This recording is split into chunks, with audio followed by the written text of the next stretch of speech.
Aqui, nessa casa eu me encontrei. Entrei e aqui dentro vi saída. Sim, foi nessa casa de amor que as benesses do labor cicatrizaram minhas feridas. Depois de muitos e muitos passes, estudo e a água da paciência. Meus queridos irmãos, boa noite. Que a paz de Deus e de Jesus esteja entre nós.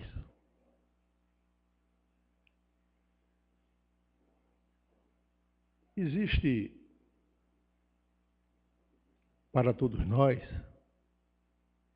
as leis naturais e as leis feitas pelo homem. Jesus, ele nos trouxe alguns ensinamentos, ou axiomas, que podemos dizer, enunciados, que são a propagação de uma lei natural. Exemplo, fora da caridade não há salvação. Esse enunciado de Jesus, fora da caridade não há salvação, ele não se restringe ao nosso planeta onde nós vivemos. Ele é universal. Em todas as partes do mundo, onde bilhões, trilhões de astros e estrelas em mundos habitados que Deus nos propiciou. E ele também nos disse: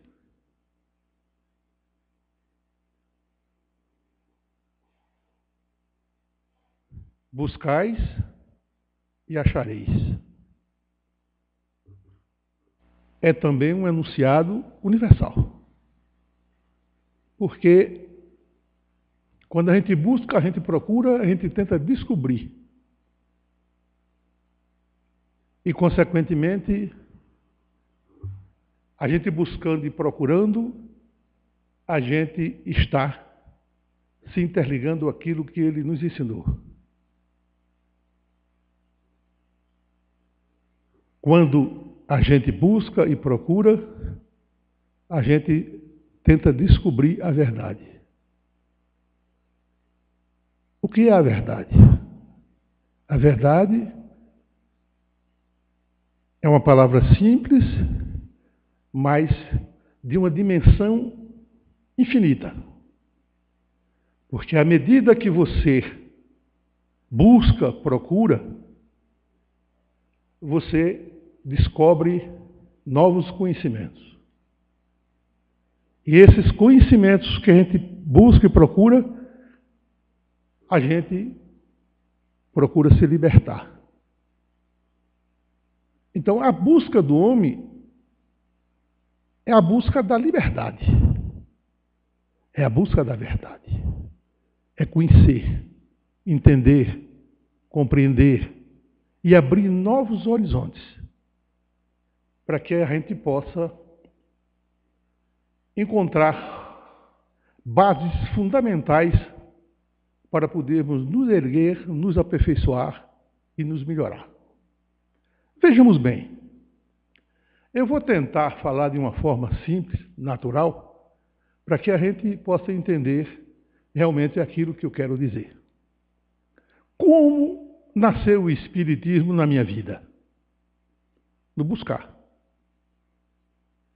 Olhei, examinei, me faltava alguma coisa. E faltando a minha coisa, aquela coisa que eu precisava saber, eu tinha que conhecer. Foi assim o primeiro passo. Talvez os meninos aqui que me conhecem não sabem, eu fui coroinha de igreja. Eu quando era menino, eu participei das missas, andava com aquela batina, balançando aquele chocalho, não sei como é o nome daquilo, Turibe, né? O nome é assim, né? E certa vez eu, por medida de trabalho, eu fui trabalhar em Petrolina. Trabalhar em Petrolina e lá conheci, no ambiente de trabalho, uma pessoa que eu muito amo e muito gosto, doutora Devani. Conversa vai, a doutora Devani começou a falar de espiritismo. Eu me interessei e comecei a ouvir. Fui à primeira reunião espírita, Moreira Rego. Talvez a memória está melhorando. Do Moreira Rego. E comecei a participar. Tive um professor, um médico, cardiologista, dava aula esplêndida sobre o espiritismo. Uma forma simples, objetiva e que trazia a satisfação de a gente entender aquilo que ele falava. Doutor Ademar. Doutor Ademar. A curiosidade foi aumentando. Comecei a ler. Para quem não sabe, eu já li muito. Não me lembro hoje de nada. Deu um branco na minha vida, meu Deus do céu. E, participando das reuniões, fui aumentando o meu conhecimento, fui aprendendo, fui participando e descobri que aquele era o meu objetivo. Ali nascia a minha missão.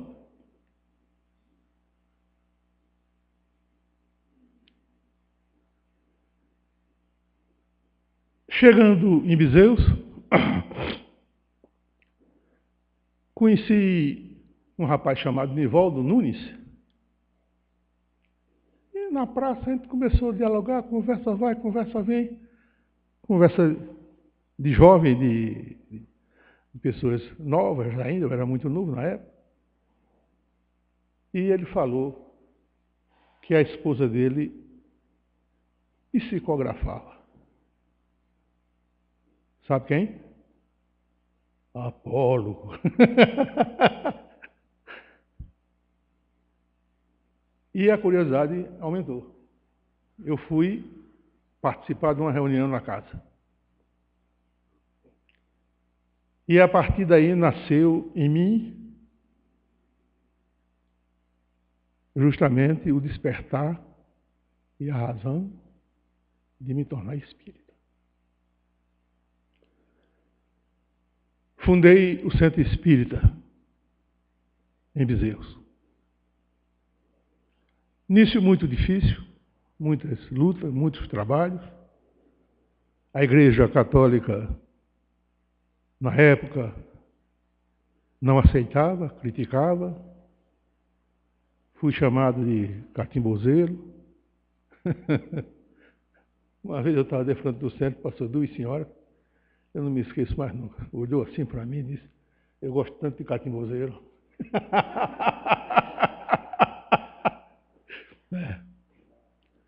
Aí fundamos o Centro Espírita. Fundamos o Centro Espírita e começamos um trabalho educacional, que é a missão do Espiritismo é uma missão educativa. A gente pensa, muitas vezes a gente leva na nossa consciência pensando que a gente só está salvo se for espírita. Não, não é nada disso. Diz que o Espiritismo é a religião do futuro. É a religião do futuro. Não. É o futuro das religiões. Porque é o Espiritismo que vai clarear a nossa mente, o conhecer, como eu comecei falando. A busca do conhecimento é a busca da verdade. É você, à medida que você clareia o seu conhecimento, você se liberta dos seus entraves psíquicos e espirituais. E, consequentemente, você se liberta psiquicamente para entender e compreender o universo em que você vive, onde você está integrado, onde você está interligado. À medida que você vai descobrindo esses conhecimentos, você vai se libertando e vai se aproximando da divindade. Você vai se aproximando de Jesus, porque o guia e o modelo da nossa vida é Jesus. Todos os seus ensinamentos, todas as suas orientações, é um processo libertador, para que a gente possa se libertar dos nossos entraves, das nossas vidas passadas e da nossa vida presente. Porque todos nós que estamos aqui reunidos aqui, nós tivemos informações da nossa formação quando éramos crianças, trazida pelos nossos pais. Céu e inferno, que Deus castiga, você pode ver o Satanás, nada disso existe. Nada disso existe. À medida que você vai tomando conhecimento, aí você olha no espelho e diz, o Satanás ali, é você mesmo. É você mesmo que é o Satanás. São as nossas imperfeições. Porque à medida que você procura se libertar, você procura sair do processo, procurar o processo libertatório da sua vida. Para você se integrar novamente, perfeitamente, à sua consciência. É por isso que diz que aonde encontra o respaldo na nossa vida é a consciência. É na consciência que nós sabemos o que é certo, o que é errado. É interessante a gente falar sobre isso, porque também é um processo de lei natural da nossa vida. A gente, quando evolui e se tornou homens sábios, chegamos ao estado de consciência, então nós sabemos distinguir as coisas. E a prova disso é o indígena. Aí me lembrou agora um fato. O indígena, com toda a sua falta de conhecimento, na sua tribo, isolado do mundo, dentro da mata, sobrevivendo nas suas condições, matando um animal, pescando para sobreviver, procriando para poder manter a prole. Quando o trovão tocava, ele dizia, ali é o Deus do trovão. Quando o relâmpago clareava, era o Deus da luz, era o relâmpago. Ele tinha a consciência de um ser superior, que estava acima dele. O descobrimento do conhecimento, a busca do conhecimento, é interessante, eu procuro fazer essa análise, para que a gente possa interligar aquilo que Jesus sempre nos procurou dizer, para que a gente procurasse desenvolver a nossa capacidade psíquica, entender e buscar e se libertar. Vocês que estudaram história, todos nós estudamos aqui, tem uma passagem muito interessante. Eu não sei o nome, parece que era Diogo não sei de quê, que entrou numa tribo indígena e acionou a espingarda, pá! Tiro saiu, os índios nunca tinham visto aquilo. E disse, é o Deus do trovão. Porque o único som que eles ouviam antes era lá de cima. Aí você vê a diferença que existe entre o natural e o criado pelo homem. É para duas distinções diferentes. O tiro que ele viu foi da espingarda, foi a pólvora que foi colocado na espingarda, atirou, mas ele nunca tinha visto isso, se ajoelharam e prestaram reverência àquele cidadão como se fosse um Deus, porque ele nunca tinha, não sabia o que era aquilo. Quando as coisas foram evoluindo, os índios viram que ele não era nada, era simplesmente um homem que chegou ali com uma espingarda, criada por ele, e deu um tiro. Se tornou uma coisa natural. Mas o trovão continuou como um fenômeno natural da natureza, até hoje. E, por muito tempo, irá ocorrer e acontecer. Essa busca, essa procura, que a gente tem que assimilar, entender para poder se libertar. Os índios só se libertaram daquilo depois que eles viram que aquele fenômeno era um fenômeno criado pelo próprio homem, que era diferente do trovão. Totalmente diferente. Então, o nosso caminho, é o caminho da libertação. E para se libertar, é necessário buscar. É necessário encontrar o caminho. E esse caminho tem que ser respaldado pelo conhecimento, pela busca sincera, a gente entender e compreender o mecanismo e as leis divinas que nos rodeiam e que todos nós estamos submetidos. E aí começou o espiritismo na minha vida. Eu tinha que entender o que é a vida, de onde eu vim, por que estou aqui e para onde eu vou. Porque a gente um dia vai deixar o corpo físico e para onde a gente vai.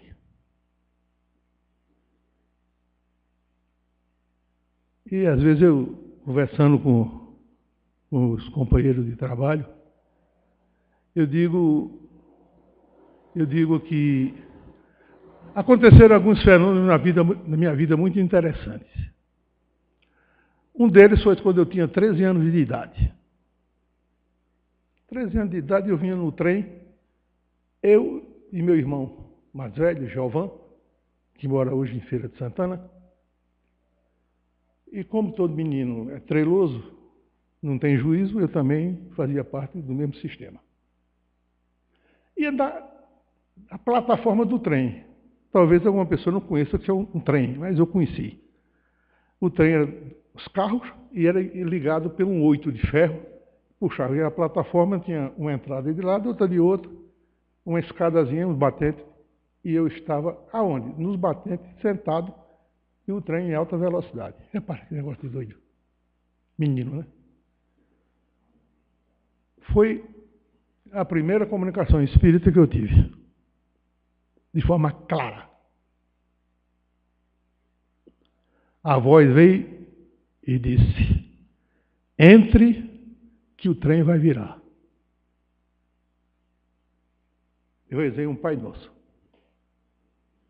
Quando terminei de rezar o Pai Nosso, eu disse logo ao meu irmão: o trem vai virar, viu?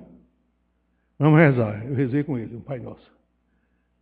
Abri a porta do trem e entrei para dentro do carro. Quando entrei para dentro do carro, tinha um preto em pé, de lado, disse: segure que o trem está virando. Eu me agarrei na cadeira, era de ferro, tinha um ferro. E o primeiro fenômeno da minha vida foi ali. O trem, o carro da frente virou, o de trás virou e o meu não virou. Menino, né? Desci normalmente. O trem não virou com os outros, eu fiquei. Quando eu passei, vi a máquina virada, o pessoal socorrendo o maquinista. Foi o que eu fiz. Encontrei uma lata de doce no chão, peguei a lata de doce e uma galinha. E uma galinha. Meu irmão pegou a galinha e eu peguei a lata de doce. E saímos de pé, em direção a Bezerros. O trem ficou lá virado. Bezerros já tinha sabido de que o trem tinha virado. Minha mãe estava preocupada, porque sabia que eu vinha no trem, né? De repente, quando ela olha, ela viu eu subindo ali pela prefeitura, que eu morava ali. Meu irmão com a galinha e eu com a lata de doce. Foi a primeira manifestação espírita na minha vida. E só descobri depois, né? Depois que comecei a aprender o que era o espiritismo. Comecei fundando o Centro Espírita, frequentava Juazeiro e frequentava Bezerros. E aconteceram muitas outras coisas interessantes. Naquela época, às vezes eu converso com o Rocha diz, não é porque você tinha menos tarefa, estava mais desligado dos problemas da vida, da família, isso, aquilo, outro, você tinha mais tempo para se dedicar, ou as preocupações eram menos do que hoje. Mas eu via os espíritos. Eu morava numa casa em Petrolina e me deitava na rede, começava a ler o Evangelho e começava algumas manifestações. Batia na lâmpada, piscava, e uma vez eu estava sozinho e fiquei com medo. Fiquei com medo e digo, aqui eu não vou ficar. Me levantei da rede. Quando me levantei da rede, meus amigos, que eu olhei na entrada da casa, tinha um senhor de chapéu, em pé, parece que eu estou vendo ele agora, e com um cigarro, fumando. Era uma entidade. Um homem tinha mais ou menos, devia ter uns 70 anos de idade, mais ou menos, pelo aspecto dele. E via alguns irmãos. Foi manifestações que ocorreram na minha vida. Tive muitas oportunidades de ver em outras oportunidades. Em reuniões mediúnicas, cheguei a ver outras pessoas também, no Espiritismo. Às vezes eu digo, nunca mais vi ninguém, estou meio desligado, aí, até as preocupações da vida, isso, aquilo, outro. Eu não sei. Mas é uma realidade, foi isso que aconteceu e ocorreu comigo muitas vezes. E o Espiritismo começou a fluir na minha vida. Tive a oportunidade, uma vez, eu já relatei isso aqui, meus irmãos, que tinha um cidadão lá no Centro Espírita Moreira Rego, que ele fazia limpeza, ajeitava, eu esqueci o nome dele, e ele adoeceu, ficou muito doente. E o Devanir disse, vamos visitar fulano e vamos dar um passe nele. E eu fui para o hospital com ela. Isso foi um fato que eu nunca mais esqueço na minha vida. Entrei na sala, ele estava deitado na cama. Eu me concentrei para dar o passe. Quando me concentrei, que olhei de lado, Apolo.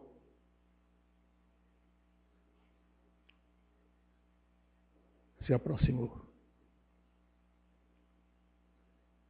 Foi a primeira vez e única vez que eu vi Apolo. Ele tinha uma estatura igual a Adão Helder Câmara, mais ou menos. Estava com uma túnica branca, né? Branca, muito bonita. Um anel bem bonito aqui, de lado. De lado. Meus irmãos, aconteceu um fato interessante. Eu fiquei totalmente anestesiado. Eu não sentia os pés, não sentia as mãos e podia arrancar os dedos da boca todinho que não sentia nenhuma dor das energias que eu recebi naquela hora. E o homem se levantou. O homem no outro dia se levantou do leito. Levantou do leito. Quando eu saí, depois do passe, eu andava e não sentia os pés bater no chão. Tão anestesiado que eu fiquei. Pelas energias espirituais que o Apolo, ao se aproximar de mim, transmitiu. E muitos outros fenômenos ocorreram na minha vida. Antes de ser espírita, houve também outros fatos interessantes. Eu morava em Recife, estudava, no quarto andar do edifício Cunha Rego. E estava lá, num apartamento, num kitnetzinho, quando um amigo meu chegava lá embaixo, no elevador, eu sabia que ele estava chegando. E eu, muitas vezes, fui para o elevador esperar, era ele que estava chegando. Aconteceu muitas vezes. Muitas vezes. Aconteceu isso na minha vida. Sei que isso foram fenômenos que ocorreram na minha vida, foram despertar para mim para eu poder justamente abrir a minha consciência, novos horizontes acontecerem e, consequentemente, eu tentar me libertar dos meus liames do passado. As dificuldades que eu tive na minha vida anterior. E poder justamente tentar cumprir a missão que me foi confiada. De me tornar espírita, ser fundador do Centro Espírita lá em Viseu e tentar divulgar essa doutrina tão bela e tão salutar. Trazer o conhecimento a todos, o despertar racional na visão psíquica da vida, para que a gente possa, buscando, procurando, entendendo, compreendendo, aumentando o nosso conhecimento, a gente tenta se libertar e, consequentemente, conhecer a verdade. Conhecereis a verdade, que a verdade vos libertará. Foram ensinamentos também de Jesus, que é justamente esse axioma, esse enunciado que Jesus mostra de uma forma, de uma lei natural. À medida que você vai conhecendo a verdade, você vai se libertando. Mas, como eu disse no início, a liberdade ela é infinita. Porque, para ter uma ideia, como a liberdade é infinita, são bilhões de sóis. A gente tem que conhecer esse solzinho que está aqui. É uma estrela de quinta grandeza. Você imagina o universo que o Rambo, esse telescópio gigantesco, mostra ao mundo. E que ninguém decifra, ninguém sabe como ele é. A imensidão e a infinidade de coisas que só a nossa imaginação é capaz de penetrar e buscar entender e compreender esse universo. Então, a verdade está muito longe da gente chegar até lá. Ela é infinita. À medida que a gente vai evoluindo, a gente vai buscando essa verdade. É como se disse Jesus, tu és um espírito, és semelhante a mim. E como semelhantes que sois, você tem uma missão. Evoluir.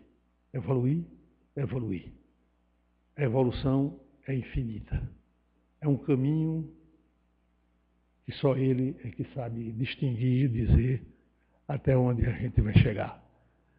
A única coisa que nós temos como conhecimento na nossa vida, na nossa luta, é Jesus como modelo para todos nós. Espírito puro, de uma grandeza extraordinária.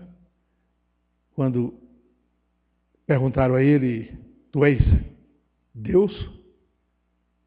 Ele disse, não. Deus é meu Pai, que está nos céus. Mostrando que ele é filho de Deus, como todos nós somos filhos de Deus. Uma diferença. Jesus foi ele que nos governa, ele que nos orienta, ele que está ao nosso lado, ele que está no leme desse mundo em que nós vivemos. Nós somos subordinados justamente a esse Cristo que muitas vezes a gente chamamos até ele de Pai, porque ele é imensamente maravilhoso. Ele é de uma forma extraordinária, de uma beleza tão grande que nós não podemos nem imaginar. E nós chamamos isso de misericórdia, porque a misericórdia é o processo pelo qual ele nos aceita, ele nos acalenta, ele nos consola, ele sabe das nossas imperfeições, ele conhece as nossas limitações e sabe que todos nós temos um caminho a percorrer, a progredir e tentar nos aperfeiçoar. Por isso, meus irmãos, a descoberta do Espiritismo é a busca do conhecimento. É a gente entender, compreender o mecanismo da vida pelo qual nós nos encontramos, estamos aqui, para podermos nos libertar. E para nos libertar é necessário a gente entender. E para a gente entender, a gente tem que estudar, examinar, procurar, para poder justamente saber o que somos, de onde viemos e para onde vamos. A vida é uma continuidade infinita. Nós somos espíritos imperfeitos, mas somos imperecíveis e indestrutíveis. Haveremos sempre de caminhar nessa jornada difícil e árdua para podermos nos aperfeiçoar. Eu Me lembro de alguns fatos interessantes. Quando Jesus foi indagado por Herodes, ele perguntou: tu és reis? Aí ele respondeu: tu dizes, o meu reino não é deste mundo. São ensinamentos mostrando que a nossa vida não se restringe à vida material. A nossa vida, ela está interligada ao verdadeiro mundo. É por isso que diz: o meu reino não é deste mundo.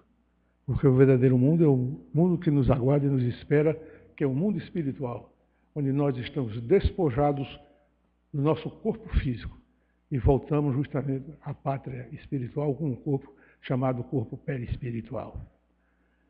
Uma vez um cidadão, ele disse: eu só acredito em espírito se botar ele dentro de um tonel, eu soldar ele todinho e ver se ele sai dali de dentro.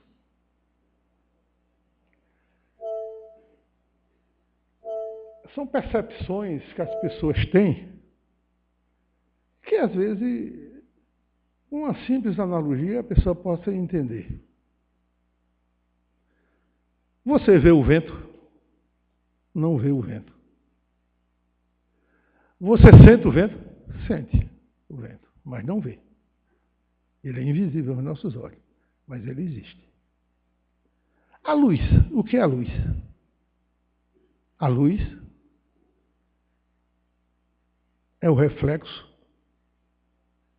de uma fonte que faz com que ela se expanda e que ela clareie. Mas você vê a luz? Não, você vê a luz, você sente a luz. Você sente a luz, mas você não vê a luz. Você sabe o resultado, o clareamento. Isso que nós estamos aqui observando. Assim é o Espírito. Ele habita em nós. Ele vive em nós. É a essência, é a nossa inteligência, é a nossa individualidade. É Ele que sabe onde está o certo, onde está o errado. É Ele que teme a morte. Por que nós tememos a morte? Porque sabemos, intrinsecamente, psiquicamente, que temos que responder pelos nossos atos. Então nós tememos. Se nós não tivermos, muitos acham que tem medo de morrer, não diz que não tem medo de morrer, na hora que tem medo que chega a hora ele esfria e fica com medo. Por que tem medo? Porque psiquicamente nós sabemos que somos espíritos, que temos responsabilidade, que somos responsáveis pelos nossos atos, que somos responsáveis pelas nossas atitudes. Por isso, a gente teme, a gente sabe, a gente conhece. Então, meus queridos irmãos, conhecereis a verdade vos libertará. Fora da caridade não há salvação. São enunciados pelo Cristo como as leis naturais da vida. Leis naturais porque ele sabe que o Espírito, como nós somos, viemos para aqui para progredir, nos aperfeiçoar. Para nos aperfeiçoar e progredir, é necessário buscar. E buscando, a gente acha, a gente encontra, a gente vê e a gente descobre. À medida que a gente vai descobrindo novos horizontes e novas formas de entendimento e de compreensão da vida, começa a participar da nossa própria vida. Essa luta constante que nós vivemos e convivemos é uma oportunidade bela e salutar que Deus nos propicia e nos dá para podermos caminharmos juntos no processo de solidariedade. A solidariedade é essa informação mútua que nós todos coparticipamos, que todos nós nos englobamos e procuramos nos entender como irmãos que somos nessa luta incessante em busca de uma vida melhor. O Espiritismo é uma luz que clareia, que nos dá uma dimensão de entendimento, que nos dá e nos propicia as condições necessárias para podermos encontrar a liberdade dos nossos entraves da nossa consciência. É através da evangelização que nós temos a informação daquilo que é mais nobre e mais salutar para a nossa vida, que é o Evangelho de Jesus, que é a forma que educa o nosso espírito para respeitar o nosso irmão, para podermos respeitar que todos nós somos filhos de Deus e cada um traz consigo uma missão de trabalho, de luta progressiva, mutuamente, tentando cada um dar ao outro aquilo que o outro não tem. É essa luta constante que a humanidade enfrenta. Nós vivemos momentos difíceis no momento atual. Muito se tem falado que nós estamos passando pelo processo de transição planetária, onde o mundo começa a participar ou visualizar o mundo da regeneração. E esse trabalho é um trabalho que nós estamos já vendo. Nós estamos hoje sofrendo tsunamis, ameaças de guerra nucleares, incêndio, como está acontecendo hoje na Flórida, e muitos outros, guerras, suicidas, homens, bomba, pessoas totalmente desligadas do mundo, ainda materializadas, espíritos ainda em situação deplorável, em ensinamento, em entendimento e compreensão da vida, mas são fatos de natureza que o planeta está participando, está exigindo e que nós estamos sofrendo. Nós temos que termos muita força, muita coragem e pedirmos muito intimamente nos nossos corações essa força viva através da fé para proteger os nossos lares, as nossas famílias, esse mundo em que nós vivemos, onde vemos uma violência desenfreada, onde vemos um processo corruptivo, não só aqui no Brasil, mas em todas as partes do mundo, onde vemos e assistimos pessoas vindo de outras regiões em busca de sobrevivência, morrerem no mar Mediterrâneo, afogadas, e muitos que chegam ainda com vida ainda são deportados e voltados à pátria original. É um processo difícil e árduo de entender. É uma luta constante. É uma forma que só o Espiritismo nos mostra e nos dá o conhecimento de podermos buscar e entender a bondade e o amor é a misericórdia divina. Nada ocorre e acontece sem que haja uma correlação da lei de causa e efeito. Todos nós respondemos pelos nossos atos, pelas nossas atitudes. Se sofremos hoje, é porque necessitamos sofrer. E se esse sofrimento ele está participando da nossa vida, é porque alguma coisa nós fizemos de errado e temos ainda muita coisa a consertar. É necessário para que nós possamos nos aperfeiçoar e podermos ir adiante. Deus é o nosso Pai, é o nosso Criador, é um amor infinito, é de uma beleza extraordinária. Nós não temos ainda uma consciência tranquila que nos propicia a entender e a compreender a misericórdia desse Pai. Porque ainda estamos limitados ainda ao nosso conhecimento. É por isso, conhecereis a verdade e a verdade vos libertará. Na hora que a gente começa a entender os mecanismos da vida, que todos nós somos irmãos, somos filhos de Deus. Cada um carrega consigo o seu karma, um passado equidistante de vidas pretéritas, e que trazemos conosco, através do processo reencarnatório, um processo libertador dos nossos entraves de vidas anteriores, nos propiciando e nos dando condições para podermos nos aperfeiçoar e nos melhorar, a podermos dar a nós um processo de luta para podermos suportar conscientemente essa vida difícil, muito difícil, tão difícil que nós precisamos sempre pedir a Deus e a Jesus e seja sempre a nos iluminar. Meus queridos irmãos, o Espiritismo é essa força viva, é essa doutrina bela, é essa luz infinita que abre a nossa consciência, que transforma as nossas vidas e nos dá uma força de grandeza para podermos lutar. À medida que a gente vai crescendo, que a gente vai aprendendo, que a gente vai entendendo, a gente faz aquela analogia com o nosso passado. Hoje eu digo, o que eu fiz há 20 anos atrás eu não faria hoje. Por quê? Porque a vida me ensinou, me aperfeiçoou e mostrou que naquela época eu não tinha a visão que eu tenho hoje. Assim é a vida, assim é a nossa luta, assim são as nossas dificuldades sofridas, são os nossos processos kármicos que temos que passar. Essa luta constante, esse trabalho grandioso, o Espiritismo vem nos fortalecer, nos guiar e nos mostrar os verdadeiros caminhos pelos quais nós devemos seguir.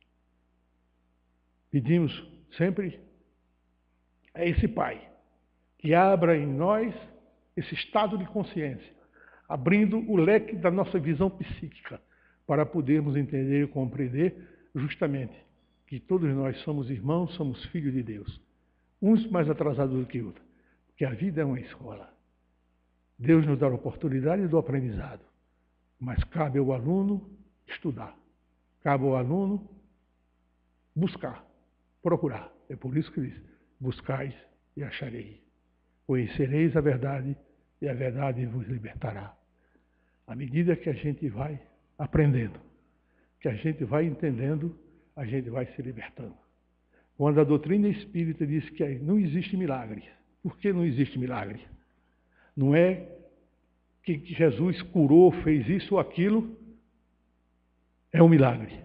À nossa vista, nós podemos dizer que é um milagre, mas é um processo natural, é um processo que ele utiliza das suas forças em que ele possui e que ele tem, para poder revitalizar o processo biológico que nós estamos vivendo e integrar o homem ao processo de saúde que ele necessitava. Assim se processa.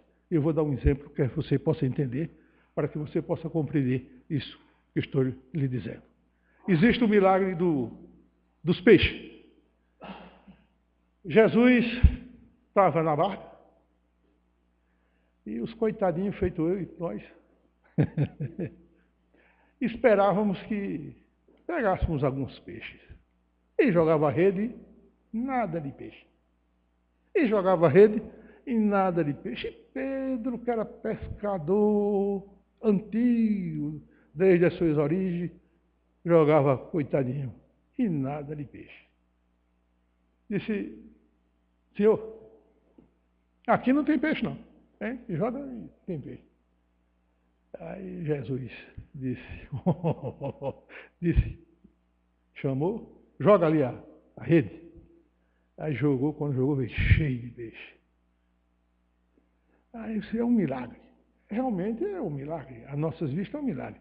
Mas quando a doutrina espírita diz que não existe milagre, é porque o mecanismo que Jesus criou, nós não conhecemos, mas hoje nós sabemos qual foi o mecanismo que ele usou. Ele fluidicamente chamou os peixes para aquela área, os peixeiros obedeceram fluidicamente aquilo que ele pedia, e o peixe chegou ali. Aí, se o homem é capaz de fazer isso, Jesus disse que nós somos capazes de fazer tudo isso e muito mais. Não é interessante? Porque ele diz? Porque nós somos espíritos também. Nós temos essa capacidade. Nós possuímos a capacidade de podermos harmonizar a nossa vida e a do próximo. Eu me lembrei agora de Beto, eu estava com Beto. Deixa eu concluir a do peixe primeiro, depois eu volto a falar sobre isso. Nós sabemos hoje que existe um navio de pesca que ele tem um aparelho chamado sonar. E o sonar, ele emite um ruído que atrai os peixes. E eles pescam com mais facilidade. Veja a ligação Jesus usou fluidicamente para que o peixe viesse. E o homem descobriu que através do som que é emitido naquela área, os peixes são atraídos.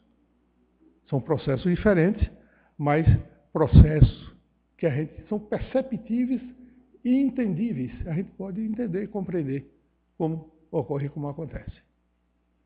Então, o milagre não existe. Existe a falta de conhecimento. Na hora que a gente conhece, a gente descobre, a gente sabe como acontece. Quem de nós aqui acreditaria que poderíamos estar em Londres, como eu estava uma vez em Londres, estava com o meu genro, e ele pegou o celular, tocou assim e estava vendo a casa dele aqui em Boa Viagem. Você estava comigo, não foi? Foi, você estava comigo. Estava empregado tomando conta da menina, a menina brincando, isso, aquilo, outro, e ele vendo tudinho. Se a gente dissesse isso há 20 anos atrás, era tudo preso. Tudo preso, doido e colocado no hospício. Era tudo no hospício. Então, é por isso que eu digo, conhecereis a verdade vos libertará. Ensinamento de Jesus. O mecanismo da vida é um processo subjetivo, integralizado pelo Espírito, pelas forças psíquicas que nós possuímos e temos. O mundo espiritual é um desafio para todos nós. À medida que a gente cresce, que a gente se desenvolve e entende o mecanismo espiritual pelo qual todos nós estamos subordinados, nós estamos participando dessa libertação.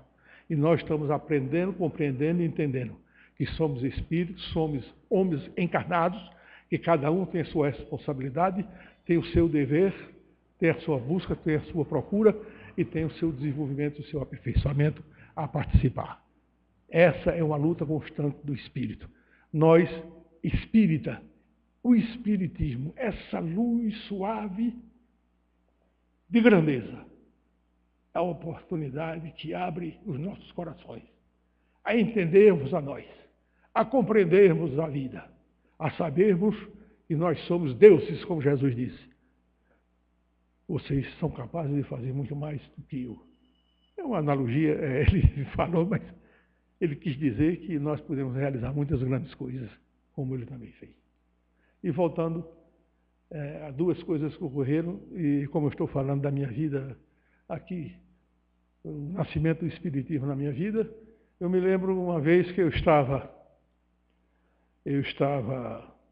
na rua e pegaram uma briga lá, meu amigo. Eu vi a hora da faca e a bala no centro. Eu corri para dentro, detrás de um poste, com medo.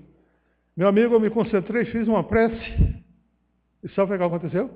Acabou-se a confusão. Desapareceu. Na hora. Eu estava com ele. Estava com ele, ia no carro. Como foi, Beto? O cara puxou a faca para fora o outro, não foi?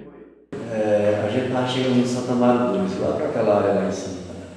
E um senhor vinha numa bicicleta, mas ele estava muito embriagado. E ele era baixinho.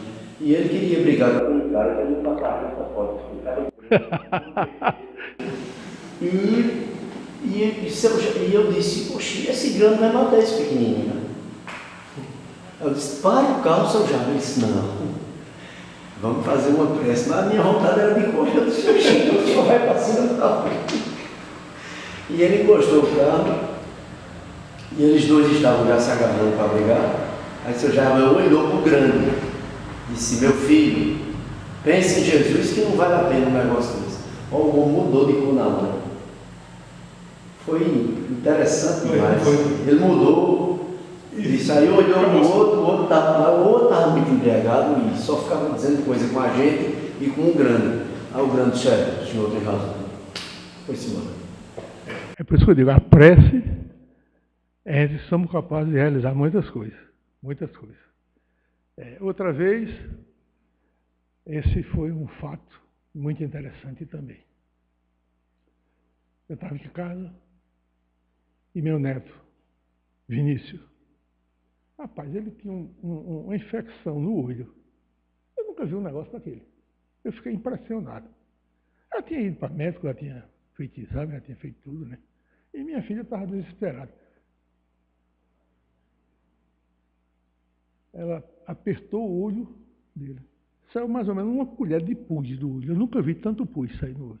Ela ficou desesperada, agoniada, disse, não sei mais o que é que faço. Preocupado com... E eu também muito preocupado. Fui lá para o quarto, me concentrei, orei e pedi ao homem lá de cima. Sabe o que aconteceu? O menino ficou bom. Não foi a médica. No outro dia não tinha mais nada. Nada. Pronto para ver, nada. Eu tinha uma coisa, eu tenho que dizer isso aqui, eu estou falando sobre o que aconteceu na minha vida. Eu tinha umas informações que não eram muito salutares.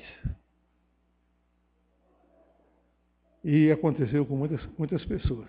Eu estava junto com uma pessoa, aí vinha a informação, esse aqui daqui a 7 dias morre. Vinha e morria.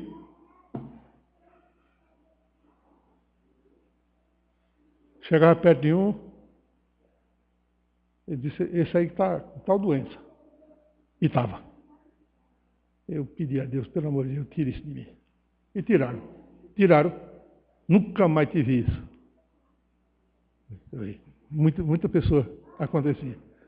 Outra vez foi engraçado, eu tenho que contar isso. Eu tenho que contar. Tem que contar que isso ele falou que é da base, né? Da base eu vou contar. Eu estava no Rio de Janeiro e tomando uma cerveja com um primo meu, Lamartine. E de repente Lamartine caiu no forno na minha sentada. Eu digo, o que é que está acontecendo? Aí Lamartine disse, o que é que houve, Lamartine? Ele disse, é que fulano, ele fez o teste de HIV e deu positivo. Aí novamente a voz chegou e disse, ele não tem nada, pode fazer o exame novamente que está tudo bem. Eu digo, ligo para ele, diga a ele que faça o exame, porque ele não tem nada. Ele fez o exame e não tinha nada. Então, aconteceu muitas coisas na minha vida dessa forma. E tudo isso foi a doutrina espírita que me ajudou e me ajuda constantemente. Mas vou contar o fato maior da minha vida. Eles aqui sabem, acho que Leandro também teve conhecimento e sabe. Eu estava... Passou da hora, não foi? Eu vou terminar com isso. Eu vou terminar com essa aí. Eu estava no meu trabalho e tive uma síncope. Tinha uma síncope. Eu estava sentado e me senti mal e vou cair. Depois voltei, devagarzinho, mas já pálido, totalmente transformado. Fui imediatamente para o hospital português. Chegou no hospital português, o médico me examinou, passou em remédios, aquilo outro, tomou e mandou que eu fosse para casa e fosse para o meu médico corriqueiro, que eu tinha, sempre me acompanhava. O médico errou, era para ter ficado internado, não fiquei. E fui para casa. Almocei, já tinha telefonado lá para o consultório, e para o meu médico, doutor, daqui a pouco eu me lembro o nome dele. E minha filha grávida chegou em casa e foi me visitar no quarto. Chegou lá, eu estava morrendo, em cima da cama. Quando ela viu que eu estava praticamente morto, gritou desesperada e me pegaram. Tinha um rapaz de Bezerro que estava pintando no meu apartamento, foi que ajudou, me pegaram para levar para o hospital.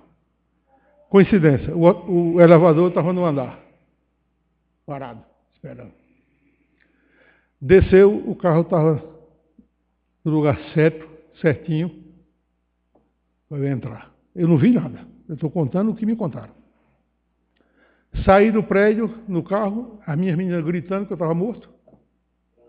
Trânsito muito grande, apareceu um motoqueiro que ainda hoje eu tento descobrir quem é para dar uma moto a ele, mas ele nunca apareceu. Tive uma vontade tão grande de dar uma moto a esse homem, mas não sabia quem era, não pude dar. E se anunciasse no coisa, ia aparecer muito motoqueiro. Aí não teve jeito. Rapaz, esse motoqueiro, às vezes eu tenho raiva de motoqueiro, mas quando eu me lembro disso, porque eles são meio ousados, né? Quando eu me lembro disso, eu me acalmo. Segundo o relato das minhas filhas, ele saiu afastando os carros subiam pelas calçadas, para o carro poder passar. O meu apartamento em si fica perto do Jaime da Fonte.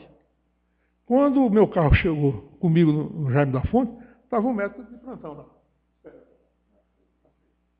Estou contando isso, é verdade.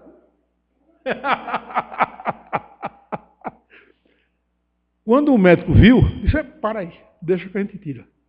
Aí veio uma equipe de enfermeiro e me levaram lá para dentro.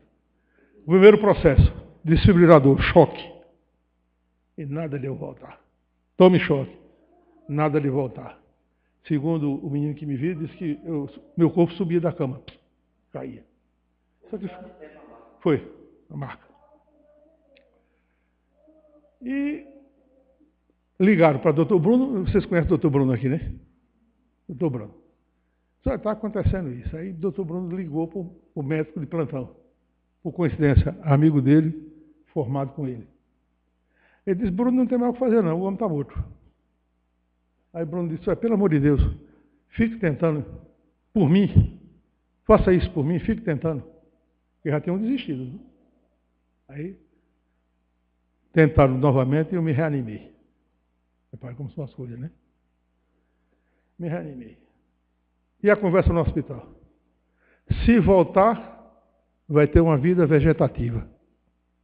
Em cima de uma cama, sem poder fazer nada. Eu estou aqui falando, viu? Olha, foi uma agonia da minha família. Foi muitas orações, não só na doutrina espírita, mas por incrível que pareça, católicos, evangélicos, todo mundo me deu oraram por mim. Foi uma corrente de fé.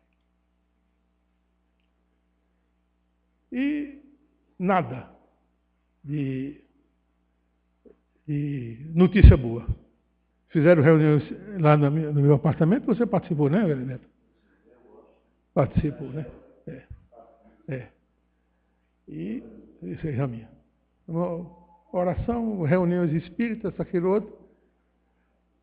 Sei que eu voltei. Voltei, que o assunto no hospital era o milagre aconteceu. Ninguém sabe como. Eu sei o que foi. O milagre foi o homem lá de cima. Não são esses acontecimentos na vida, meu irmão, que eu estou aqui falando, dizendo aqui a todos vocês, e que tudo isso embasou a minha vida depois que eu descobri essa luz que é a doutrina espírita. É essa luz que amplia os novos horizontes da nossa vida, é que nos dá coragem e força para prosseguir, lutar, trabalhar e vencer os empecilhos que todos nós possuímos e temos. E que temos que ter fé em Deus, fé em Jesus, porque Ele é o Salvador, é o caminho, a verdade e a vida. Ninguém verá o Pai a nascer através dele. Disse ele. Por isso nós estamos aqui, irmãos, e que eu agradeço a todos pela oportunidade que tive, especialmente pelo nosso irmão, por esse convite, que eu pensei que não ia ter oportunidade, não podia nem conversar, mas conversei bastante. E que Deus ilumine e abençoe a todos. Que a paz esteja com todos.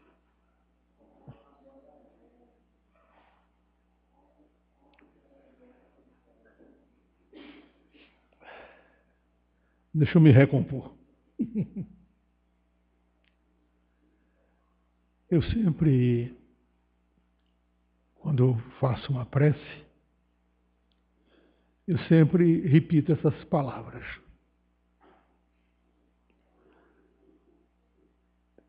Difícil Não é difícil ganhar dinheiro, não é difícil trabalhar, não é difícil caminhar, dirigir ou fazer qualquer outra coisa.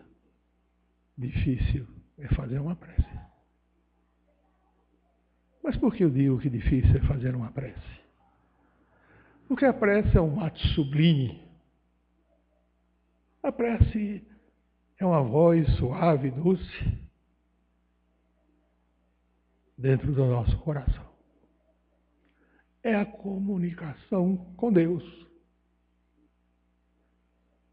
É a comunicação com Jesus. E para se comunicar com Jesus, exige de nós a suavidade, a tranquilidade, a paz. Para falar com Ele, rogar, pedir, implorar, são necessárias forças psíquicas e espirituais profundas, onde o nosso espírito se interliga a Ele e roga: Pai, olha por nós, pobres criaturas sofridas, necessitadas e carentes. A dor, o sofrimento bate à nossa porta constantemente. Nós precisamos de Ti para caminhar, para seguir o nosso caminho, para podermos participar, para podermos lutar, para podermos progredir, para entender, compreender e viver em paz. É aquele que sofre, é aquele que necessita, aquele que procura, aquele que busca e às vezes nada encontra. Mas Tu és doce, Tu és salutar, Tu és vida, Tu és amor, Tu és bondade. Nessa plenitude gloriosa da Tua misericórdia. Olha por nós, criaturas necessitadas, carentes, por esse mundo difícil em que nós estamos a viver, a sentir e a olhar. Aquelas criaturas que passam essa vida para outra vida tentando sobreviver e nada ocorre, nada acontece. Nesse mundo de desigualdade e tanta violência e tanta necessidade de paz. Nós te rogamos, Jesus, nós te pedimos, nós te imploramos de todo o coração, de todo o nosso ser, de toda a nossa alma, ajuda de Jesus, porque todos nós precisamos de Ti para podermos viver, lutar, caminhar e seguir o nosso caminho. Um forte abraço e Jesus nos abençoe.